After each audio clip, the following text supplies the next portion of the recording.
नमस्कार, सुप्रभात। आप देख रहे हैं खबर दिल्ली और समय हो चला है दिल्ली की 25 बड़ी खबरों को जानने का। इससे पहले यदि आप वीडियो को लाइक नहीं किए हैं तो लाइक कर दीजिए और चैनल को सब्सक्राइब कर लीजिए। तो आइए एक नजर डालते हैं 25 बड़ी खबरों पर फटाफट अंदाज में। दिल्ली में हाईटेक व्यवस्था लागू, अब 72 घंटे में टूटेगा अवैध निर्माण। एलजी के कड़े रुख पर डीडीए ने गठित की टीमें। दिल्ली में सरकारी और डीडीए की जमीनों पर अवैध कब्जे व अतिक्रमण के खिलाफ एलजी सरदार तरनजीत सिंह संधू ने कड़ा रुख अपनाया है। एलजी की जीरो टॉलरेंस की नीति को अमली जमा पहनाते हुए दिल्ली विकास प्राधिकरण ने भी एक व्यापक मानक संचालन प्रक्रिया यानी कि एसओपी जारी कर दी है। इसके तहत अब राजधानी में कहीं भी अवैध निर्माण या अतिक्रमण पाए जाने पर 72 घंटे के भीतर उसे ध्वस्त कर दिया जाएगा। मोदी सरकार का बड़ा कदम, 14 जुलाई को लॉन्च होगा देश का पहला इकोनॉमिक बैरोमीटर, अर्थव्यवस्था को मिलेगी रफ्तार। भारत सरकार द्वारा 14 जुलाई को लॉन्च किए जाने वाले हाई फ्रीक्वेंसी इकोनॉमिक बैरोमीटर का उद्योग और कारोबार ने जोरदार स्वागत करते हुए इसे प्रधानमंत्री मोदी के दूरदर्शी नेतृत्व में आर्थिक प्रशासन को आधुनिक, गतिशील और डेटा आधारित बनाने की दिशा में एक ऐतिहासिक व क्रांतिकारी कदम बताया है। अभी तक यह सिस्टम अमेरिका, चीन, ब्रिटेन, जापान, कनाडा जैसे प्रमुख देश इस्तेमाल करते थे। इसी तरह अंतर्राष्ट्रीय मुद्रा कोष भी दुनिया भर के विकासशील और उन्नत देशों को अपनी आर्थिक नीतियों को तुरंत सुधारने के लिए हाई फ्रीक्वेंसी संकेतकों का उपयोग करने की ट्रेनिंग देता है। दिल्ली में लॉरेंस बिश्नोई गैंग के 3 शूटर गिरफ्तार, बड़ी वारदात की रच रहे थे साजिश। रोहिणी जिला स्पेशल स्टाफ ने लॉरेंस बिश्नोई गैंग से जुड़े 3 शूटरों को दिल्ली में एक बड़ी वारदात को अंजाम देने की तैयारी करते हुए गिरफ्तार किया है। ये शूटर टारगेट किलिंग की साजिश रच रहे थे और कई आपराधिक घटनाओं में वांछित थे। 31 जुलाई से शुरू होगा दिल्ली प्रीमियर लीग का तीसरा सत्र। ऋषभ पंत जैसे सितारे भी दिखेंगे मैदान पर। डीडीसीए द्वारा आयोजित दिल्ली प्रीमियर लीग का तीसरा सत्र 31 जुलाई से शुरू होगा, जिसमें सेंट्रल दिल्ली और वेस्ट दिल्ली के बीच उद्घाटन मुकाबला होगा। यह T20 लीग दिल्ली के प्रतिभाशाली क्रिकेटरों को मंच प्रदान करेगी और इसमें ऋषभ पंत जैसे बड़े खिलाड़ी भी हिस्सा लेंगे। एमसीडी अधिकारियों की मिलीभगत, बिना नक्शे बनी 5 मंजिला इमारत, 50 साल पुराना पीपल का पेड़ काटा। लक्ष्मी नगर में नगर निगम अधिकारियों की मिलीभगत से 50 साल पुराना पीपल का पेड़ काटकर 5 मंजिला अवैध इमारत बना दी गई। लोगों के विरोध के बाद पार्षद ने कार्रवाई का आश्वासन दिया, जबकि जोन चेयरमैन ने अधिकारियों की बर्खास्तगी की मांग की है। 18 गलियां जलमग्न, 300 से ज्यादा घरों में घुसा पानी। किराड़ी के सूरत बिहार में बाढ़ जैसे हालात। बाहरी दिल्ली की सूरत बिहार कॉलोनी में जल भराव से बाढ़ जैसे हालात बन गए, जिससे 300 से अधिक घरों में पानी भर गया और कई परिवार पलायन को मजबूर हो गए हैं। में खराब जल निकासी और मुबारकपुर रोड निर्माण के कारण कॉलोनी में 5 दिनों से पानी जमा है, जिससे निवासियों को भारी परेशानी हो रही है। दिल्ली में फाइनेंस कंपनी के कर्मचारी से 16,50,000 की लूट, पिस्तौल दिखाकर छीना नकदी से भरा बैग। पूर्वी दिल्ली के गांधीनगर की राजगढ़ कॉलोनी में स्कूटी सवार 2 बदमाशों ने पिस्तौल के बल पर एक फाइनेंस कंपनी कर्मचारी से 16.5 लाख रुपये लूट लिए। पुलिस सीसीटीवी फुटेज खंगाल रही है और आरोपियों की तलाश में जुट गई है। दिल्ली के इतिहास और विरासत पर शोध के लिए शुरू हुई 2 नई फेलोशिप, हर साल 27 शोधार्थियों का होगा चयन। दिल्ली के इतिहास और विरासत के वैज्ञानिक अध्ययन, दस्तावेजीकरण और डिजिटलीकरण करने के उद्देश्य से रेखा गुप्ता सरकार अभिलेखागार अनुसंधान फेलोशिप और पुरातत्व अनुसंधान फेलोशिप शुरू कर रही है। इससे राजधानी के इतिहास को शोध आधारित और प्रामाणिक जानकारी उपलब्ध हो सकेगी। इन दोनों फेलोशिप को दिल्ली सरकार की कैबिनेट ने स्वीकृति दे दी है। यमुना सफाई में जनता की होगी भागीदारी, दिल्ली में डीडीए शुरू करेगा यमुना संवाद। यमुना की सफाई में आम नागरिकों को भागीदारी बनाने के लिए दिल्ली विकास प्राधिकरण यमुना संवाद कार्यक्रम शुरू करेगा। इसके तहत दिल्ली वासियों और विशेषज्ञों से सुझाव लिए जाएंगे, जिसकी तैयारी के लिए कार्यशालाएं आयोजित की जा रही है। यमुना की सफाई में आम नागरिकों को भागीदार बनाने पर बल दिया जा रहा है। लोगों को जागरूक करने के लिए कार्यक्रम आयोजित किए जा रहे हैं। इसी कड़ी में दिल्ली विकास प्राधिकरण यमुना संवाद कार्यक्रम के माध्यम से दिल्ली वासियों और विशेषज्ञों का सुझाव लेगा।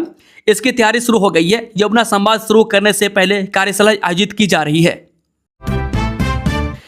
18 गलियां जलमग्न, 300 से ज्यादा घरों में घुसा पानी। किराड़ी के सूरत बिहार में बाढ़ जैसे हालात। बाहरी दिल्ली की सूरत बिहार कॉलोनी में जल भराव से बाढ़ जैसे हालात बन गए, जिससे 300 से अधिक घरों में पानी भर गया है और कई परिवार पलायन को मजबूर हो गए हैं। में खराब जल निकासी और मुबारकपुर रोड निर्माण के कारण कॉलोनी में 5 दिनों से पानी जमा है, जिससे निवासियों को भारी परेशानी हो रही है। बता दें कि किराड़ी की शर्मा कॉलोनी के बाद अब सूरत बिहार कॉलोनी में जल भराव ने बाढ़ जैसे हालात पैदा कर दिए। वह कॉलोनी की 23 गलियों में से 18 गलियां जलमग्न हैं। इन गलियों में लगभग 700 मकानों में से 300 से अधिक घरों में एक से 3 फीट तक पानी भरा हुआ है। घर में पानी घुसने के कारण 30 से 40 परिवार पलायन कर अन्य क्षेत्रों में चले गए हैं। दिल्ली में फाइनेंस कंपनी के कर्मचारी से 16.5 लाख की लूट, पिस्तौल दिखाकर छीना नकदी से भरा बैग। पूर्वी दिल्ली के गांधीनगर की राजगढ़ कॉलोनी में स्कूटी सवार 2 बदमाशों ने पिस्तौल के बल पर एक फाइनेंस कंपनी कर्मचारी से 16.5 लाख रुपये लूट लिए। पुलिस सीसीटीवी फुटेज खंगाल रही है और आरोपियों की तलाश में जुट गई है। आदर्श नगर स्टेशन पर अब रुकेंगी कालका और हिमाचल एक्सप्रेस। सिर्फ 1 मिनट के ठहराव से लाखों यात्रियों को राहत। उत्तर और पश्चिम दिल्ली के लाखों रेल यात्रियों के लिए राहत देने वाली खबर है। आदर्श नगर रेलवे स्टेशन पर अब दिल्ली कालका एक्सप्रेस और दिल्ली दौलतपुर चौक हिमाचल एक्सप्रेस का ठहराव होगा। इन दोनों महत्वपूर्ण ट्रेनों के ठहराव से हिमाचल प्रदेश जाने वाले पर्यटकों के साथ साथ पंजाब के प्रमुख धार्मिक स्थलों पर जाने वाले श्रद्धालुओं की यात्रा और सुविधाजनक होगी। इन दोनों ट्रेन के ठहराव का सबसे अधिक लाभ उत्तर व पश्चिम दिल्ली के लोगों को होगा। केंद्रीय रेल मंत्री अश्विनी वैष्णव ने मुख्यमंत्री रेखा गुप्ता को पत्र भेजकर इस आशय की जानकारी दी। रेल मंत्री ने अपने पत्र में बताया कि मुख्यमंत्री के अनुरोध पर आदर्श नगर रेलवे स्टेशन पर 2 ट्रेनों के ठहराव को मंजूरी प्रदान कर दी गई है। मैं दिल्ली कालका एक्सप्रेस गाड़ी संख्या 1433-1 और दिल्ली दौलतपुर चौक हिमाचल एक्सप्रेस गाड़ी संख्या 14053 अब आदर्श नगर रेलवे स्टेशन पर भी रुकेंगी। रेलवे के एक अधिकारी ने बताया कि दोनों ट्रेन का ठहराव लगभग 1 मिनट का रहेगा। दिल्ली रेवाड़ी और सकूर बस्ती बठिंडा रेल रूट को मिलेगा कवच 4.0। अब नहीं होगी ट्रेनों की टक्कर, जाने प्लान। दिल्ली रेवाड़ी और सकूर बस्ती बठिंडा रेलखंड पर स्वदेशी स्वचालित ट्रेन सुरक्षा प्रणाली कवच 4.0 लगाई जाएगी, जिससे यात्रियों की सुरक्षा सुनिश्चित होगी और ट्रेनों की टक्कर रुकेगी। सुरक्षित रेल परिचालन के लिए रेलवे लाइन और इंजन में स्वदेशी स्वचालित ट्रेन सुरक्षा यानी कि एटीपी प्रणाली कवच 4.0 वर्जन लगाने का काम चल रहा है। इसी कड़ी में दिल्ली से रेवाड़ी और सकूर बस्ती से बठिंडा रेलखंड को भी सुरक्षा कवच मिलेगा, जिससे यात्रियों की सुरक्षा सुनिश्चित होगी। रेलवे ने इन दोनों रेलखंडों को कवच 4.0 से सुसज्जित करने की अनुमति दे दी है। लगभग 680 रूट किलोमीटर पर कवच लगाने की परियोजना पर 206 करोड़ रुपये खर्च होंगे। सिकोपुर जमीन घोटाले में वाड्रा के खिलाफ पहली बार आपराधिक आरोप पत्र दाखिल। ईडी की सीलबंद रिपोर्ट में क्या है खास, जाने पूरी जानकारी। हरियाणा के गुरुग्राम स्थित सिकोपुर भूमि सौदे से जुड़े मनी लॉन्ड्रिंग मामले में ईडी ने विशेष अदालत में सीलबंद लिफाफे में स्टेटस रिपोर्ट दाखिल की। एजेंसी ने अदालत को बताया कि मामले में डीएलएफ की भूमिका को लेकर आगे की जांच जारी है। राउज एवेन्यू स्थित विशेष न्यायाधीश सुशांत चंगोत्रा ने मामले की अगली सुनवाई 21 अगस्त तय की है। सुनवाई के दौरान आरोपित केवल सिंह विर्क ने जमानती बॉन्ड और मुचलका दाखिल किया, जिसे अदालत ने स्वीकार कर लिया। दिल्ली सचिवालय बनेगा सौर वृक्ष का पहला ठिकाना, अन्य सरकारी भवनों में भी होगा विस्तार। राजधानी में बढ़ रही बिजली की मांग को पूरा करने के लिए सौर ऊर्जा को बढ़ावा दिया जा रहा है। वह पीएम सूर्य घर मुफ्त बिजली योजना के अंतर्गत आम उपभोक्ताओं को सोलर पैनल लगाने के लिए आर्थिक सहयोग दिया जाता है। इसके साथ ही सभी सरकारी भवनों पर भी सोलर पैनल लगाने को कहा गया। इसी कड़ी में दिल्ली सरकार सचिवालय भवन में एक पायलट प्रोजेक्ट के अंतर्गत सौर वृक्ष लगाने की योजना तैयार कर रही है। अधिकारियों का कहना है कि यदि दिल्ली सचिवालय में सौर वृक्ष का प्रयोग सफल रहता है तो इस योजना को अन्य सरकारी कार्यालयों में भी विस्तार दिया जाएगा। और सौर वृक्ष का तात्पर्य फोटोवोल्टिक यानी कि पीवी पैनलों की एक ऐसी संरचना से है जिसे सूर्य के प्रकाश को ऊर्जा में परिवर्तित करने की अधिकतम क्षमता सुनिश्चित करने के लिए वृक्ष के समान व्यवस्थित किया जाता है। दिल्ली में हैरी बॉक्सर और अनिल पंडित गैंग के 3 शार्प शूटर गिरफ्तार, कारोबारी से मांगी थी 5 करोड़ की रंगदारी। राष्ट्रीय राजधानी दिल्ली के रोहिणी जिले की स्पेशल स्टाफ टीम और रोहिणी नॉर्थ थाना पुलिस ने संयुक्त कार्रवाई करते हुए कुख्यात हैरी बॉक्सर और अनिल पंडित गैंग से जुड़े 3 शार्प शूटरों को गिरफ्तार किया है। पुलिस ने आरोपियों के कब्जे से 3 पिस्टल, 26 जिंदा कारतूस, 1 मोटरसाइकिल और 3 मोबाइल फोन बरामद किए हैं। बता दें कि नॉर्दर्न रेंज के संयुक्त पुलिस आयुक्त विजय सिंह ने बताया कि मार्च महीने में रोहिणी क्षेत्र के एक कारोबारी को फोन कर 1 करोड़ रुपये की रंगदारी मांगी गई थी। मैं कॉल करने वाले ने खुद को कुख्यात गैंगस्टर हैरी बॉक्सर बताया था। मैं पंडित की शिकायत पर रोहिणी नॉर्थ थाने में मामला दर्ज किया गया और जांच की जिम्मेदारी स्पेशल स्टाफ को भी सौंपी गई। E20 पेट्रोल पर अरविंद केजरीवाल ने लोगों से पूछे कई सवाल, दिल्ली की जनता ने दिया सॉलिड जवाब। देश में E20 पेट्रोल को लेकर इस समय सियासत तेज हो गई है। वह केंद्र सरकार ने 10 जुलाई को साफ कर दिया है कि E20 पेट्रोल ही देश का मानक पेट्रोल बना रहेगा और पेट्रोल पंपों पर बिना एथेनॉल वाला शुद्ध पेट्रोल यानी कि E0 या E10 बेचने की मांग को पूरी तरह खारिज कर दिया है। बता दें कि E20 पेट्रोल में 20% इथेनॉल और 80% पेट्रोल का मिश्रण होता है। वहीं अब इस मामले में आम आदमी पार्टी के मुखिया अरविंद केजरीवाल ने दिल्ली की सड़कों पर लोगों से E20 पेट्रोल पर सवाल पूछे। वहीं पब्लिक ने भी अपने अंदाज में जवाब दिया है। दिल्ली में भूख हड़ताल पर बैठे सोनम वांगचुक की तबीयत बिगड़ी, 7.8 किलो वजन घटा। दिल्ली के जंतर मंतर पर कॉकरोच जनता पार्टी के विरोध स्थल पर अनिश्चितकालीन भूख हड़ताल कर रहे शिक्षाविद और जलवायु कार्यकर्ता सोनम वांगचुक की स्वास्थ्य स्थिति रविवार को और बिगड़ गई। डॉक्टरों ने बताया कि उनका ब्लड प्रेशर 104/66 mmHg रह गया और भूख हड़ताल शुरू करने के बाद अब तक उनका 7.8 किलोग्राम वजन कम हो चुका है। कॉकरोच जनता पार्टी संस्थापक अभिषेक दिप के द्वारा शेयर किए गए वीडियो में वांगचुक बेहद कमजोर नजर आई। जंतर मंतर पर चल रहा यह प्रदर्शन रविवार को अपने 23वें दिन में प्रवेश कर गया, जबकि सोनम वांगचुक 28 जून को आंदोलन में शामिल होने के बाद से लगातार 15वें दिन भूख हड़ताल पर हैं। प्रदर्शन स्थल पर कई नेता और बौद्धिक वर्ग के लोग एकजुटता जताने पहुंचने वाले हैं। वह केरल की पूर्व मंत्री के शैलजा, के एन बालगोपाल और पी राजीव तथा समाजवादी पार्टी के सांसद पुष्पेंद्र सरोज कार्यक्रम में शामिल होने वाले हैं। डीएमआरसी के एमडी ने किया ब्लू लाइन पर चल रहे कार्य का निरीक्षण। यात्रियों को बेहतर सुविधाएं उपलब्ध कराने के लिए मेट्रो स्टेशन पर पुराने एस्केलेटर को बदलने या मरम्मत का काम चल रहा है। इसी तरह से कई स्टेशनों पर आवश्यक बदलाव, ऑटोमेटिक फेयर कैलकुलेशन यानी कि एफसी गेट के स्थान में बदलाव सहित अन्य कार्य किए जा रहे हैं। बता दें कि दिल्ली मेट्रो रेल निगम के प्रबंध निदेशक डॉक्टर विकास कुमार ने शुक्रवार मध्य से लेकर शुक्रवार सुबह तक रात्रि ब्लू लाइन कॉरिडोर के कई स्टेशनों पर पहुंचकर इन कार्यों का निरीक्षण किया। उन्होंने द्वारका सेक्टर 14, द्वारका मोड़, राजौरी गार्डन, करोल बाग, आरके आश्रम, इंद्रप्रस्थ, नोएडा सिटी सेंटर सहित कई स्टेशनों पर जाकर स्टेशन रिमॉडलिंग कार्य, नए एस्केलेटर लगाने के काम की प्रगति की जानकारी प्राप्त की। उन्होंने अधिकारियों के यात्रियों की सुविधा और सुरक्षा मानकों को ध्यान में रखते हुए सभी विकासात्मक और उन्नयन कार्यों को पूरा करने का निर्देश दिया। मैं कहा कि सार्वजनिक सुविधा और सुरक्षा हमारी सर्वोच्च प्राथमिकता है। उन्होंने निर्माण कार्य में गुणवत्ता बनाए रखने, समयबद्ध तरीके से इसे पूरा करने को कहा है। राजघाट पर बनेगी पूर्व राष्ट्रपति प्रणब मुखर्जी की समाधि, केंद्र सरकार ने दी मंजूरी। केंद्र सरकार ने पूर्व राष्ट्रपति एवं भारत रत्न प्रणब मुखर्जी की समाधि के निर्माण को मंजूरी दे दी है। उनकी समाधि राजघाट परिसर स्थित राष्ट्रीय स्मृति स्थल परिसर में बनाई जाएगी। प्रणब मुखर्जी का 31 अगस्त 2020 को 84 वर्ष की आयु में दिल्ली में निधन हुआ था। वर्ष 2026 में दिल्ली शहरी कला आयोग यानी कि DUAC ने स्मारक के प्रारूप में कुछ डिजाइन संबंधी संशोधन सुझाए हैं, जिसे लेकर केंद्रीय लोक निर्माण विभाग ने संशोधित प्राथमिक के प्रस्ताव DUAC को सौंप दिया। इसके बाद आगे की प्रक्रिया चल रही है। वहीं केंद्रीय लोक निर्माण विभाग समाधि के लिए बनाए गए ट्रस्ट से बजट मिलने का इंतजार कर रहा है। दिल्ली के ऐतिहासिक स्मारकों की सुरक्षा पर ASI का फोकस, बारिश में हादसे रोकने के लिए कड़े इंतजाम। मानसून के मौसम को देखते हुए भारतीय पुरातत्व सर्वेक्षण ने दिल्ली मंडल के अंतर्गत आने वाले सभी 174 संरक्षित स्मारकों के रखरखाव और सुरक्षा पर विशेष ध्यान देने के निर्देश जारी किए हैं।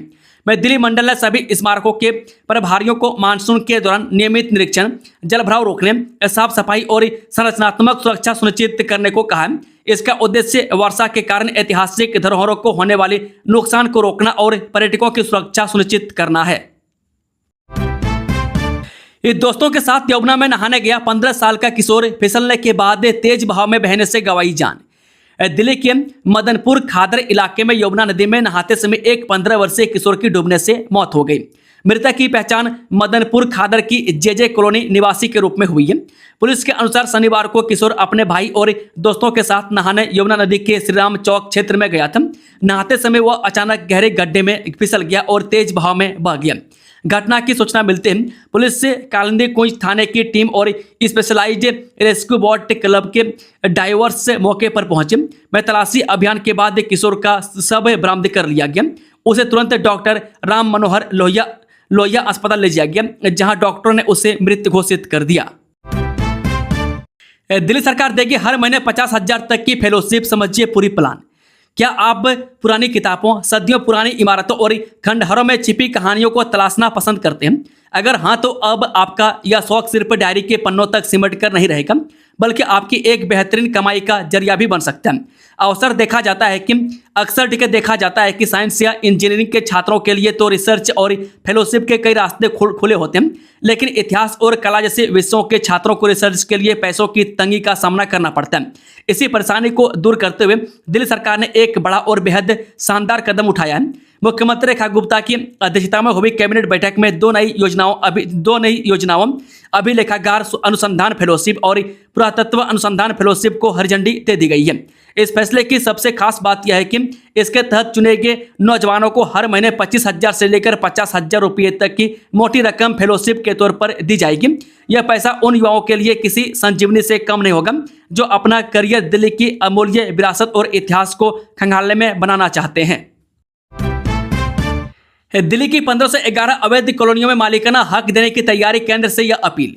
दिल्ली के 1511 अवैध कॉलोनियों में संपत्ति का मालिकाना हक दिलाने के लिए रेखा गुप्ता सरकार ने एक और कदम उठाया है। सीएम रेखा गुप्ता ने दिल्ली में संशोधित पीएम उदय यानी कि प्रधानमंत्री अनाधिकृत कॉलोनियों के विकास एवं उत्थान योजना के प्रभावी क्रियान्वयन के लिए केंद्र सरकार से पहले चरण में 100 करोड़ रुपए की आर्थिक मदद देने की गुजारिश की है। सीएम रेखा गुप्ता ने इसके लिए केंद्रीय आवासन एवं शहरी कार्य मंत्री मनोहर लाल को पत्र लिखा है। मुख्यमंत्री रेखा गुप्ता ने 100 करोड़ रुपये आधुनिक भू सर्वे एवं मैपिंग प्रणाली दृष्टि की स्थापना, जिला स्तर पर पीएम उदय प्रकोष्ठों के गठन और व्यापक जन जागरूकता अभियान चलाने के लिए उपलब्ध कराने का आग्रह किया है। दिल्ली की इलेक्ट्रिक व्हीकल पॉलिसी के लिए बड़ी चुनौती होंगे टू व्हीलर क्रिसिल रेटिंग्स के अनुमान की क्या वजह। दिल्ली सरकार की हाल ही में घोषित इलेक्ट्रिक वाहन पॉलिसी के ड्राफ्ट में अप्रैल 2028 से पारंपरिक इंजन वाले दो पहिया वाहनों के नए रजिस्ट्रेशन पर रोक लगाने का प्रस्ताव है। हालांकि रेटिंग एजेंसी क्रिसिल रेटिंग्स का मानना है कि मौजूदा स्थिति को देखते हुए टू व्हीलर कैटेगरी के लिए यह बदलाव सबसे बड़ी चुनौती साबित हो सकता है, क्योंकि वित्त वर्ष 2025-26 में दिल्ली में इस कैटेगरी में इलेक्ट्रिक वाहनों की हिस्सेदारी केवल 7.3% रही है। दिल्ली पहुंची बिहार में हुए भरत तिवारी एनकाउंटर की गूंजी, इंसाफ के लिए जंतर मंतर पर डटा परिवार।